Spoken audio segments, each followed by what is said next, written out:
Olá a todos, sou Rafael Rosas, aluno da Engenharia Civil da Escola de Engenharia de São Carlos, e hoje vou apresentar o meu trabalho de Cicusp, que tem como tema a análise computacional de treliças tridimensionais, mais especificamente na análise de mecanismos atuados e estruturas origâmicas.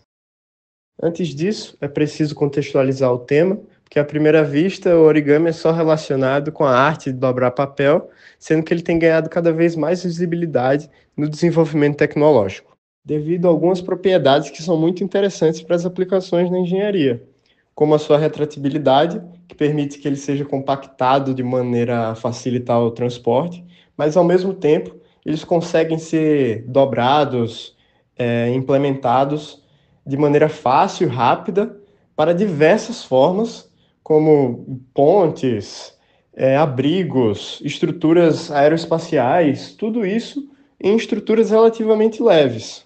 Um exemplo de aplicação que pode ser citado na área de engenharia aeroespacial é esse design de espelho solar que a NASA fez inspirado em origami e já está utilizando em seus satélites. E, como vocês podem ver, ele passa de uma configuração totalmente compacta e dobrada para a esticada que vai realizar as funções no espaço. Outra aplicação mais voltada para a engenharia civil é esse trabalho pela Universidade de Michigan, que desenvolveu esse protótipo de uma estrutura origâmica que pode ser utilizado como ponte, como abrigo, isso tudo de maneira fácil e rápida, né? No caso desse trabalho, o objetivo principal foi criar uma formulação que pudesse representar esses mecanismos e estruturas. E para isso foi utilizado como método base o método dos elementos finitos posicional por alguns motivos. Entre eles, a sua facilidade de implementação e também a sua não linearidade geométrica. Afinal, as aplicações dos origamis quase todas recaem sobre seus grandes deslocamentos e mudanças de forma. Então, essa não linearidade teria que ser considerada.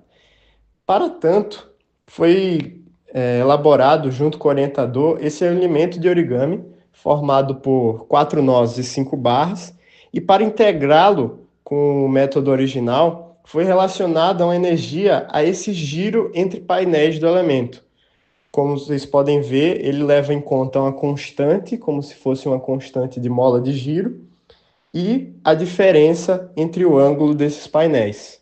Outro mecanismo que foi utilizado foi o de elementos atuadores, que basicamente consiste em aplicar uma diferença de comprimento a algumas das barras, de maneira que crie-se uma energia de deformação com o objetivo de controlar um pouco os deslocamentos da estrutura, como mostra esse exemplo de guindaste. Agora, passando para alguns dos principais resultados que foram elaborados durante a iniciação científica.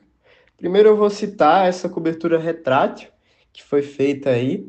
Vocês podem ver que no começo ela está totalmente plana, com uma malha de origamis, e utilizando de origamis atuadores, foi se retraindo essa estrutura até essa configuração final que está embaixo aí. Ou seja, os origamis atuadores são meio que uma imposição nesse giro entre painéis que geram essa retração da estrutura no geral.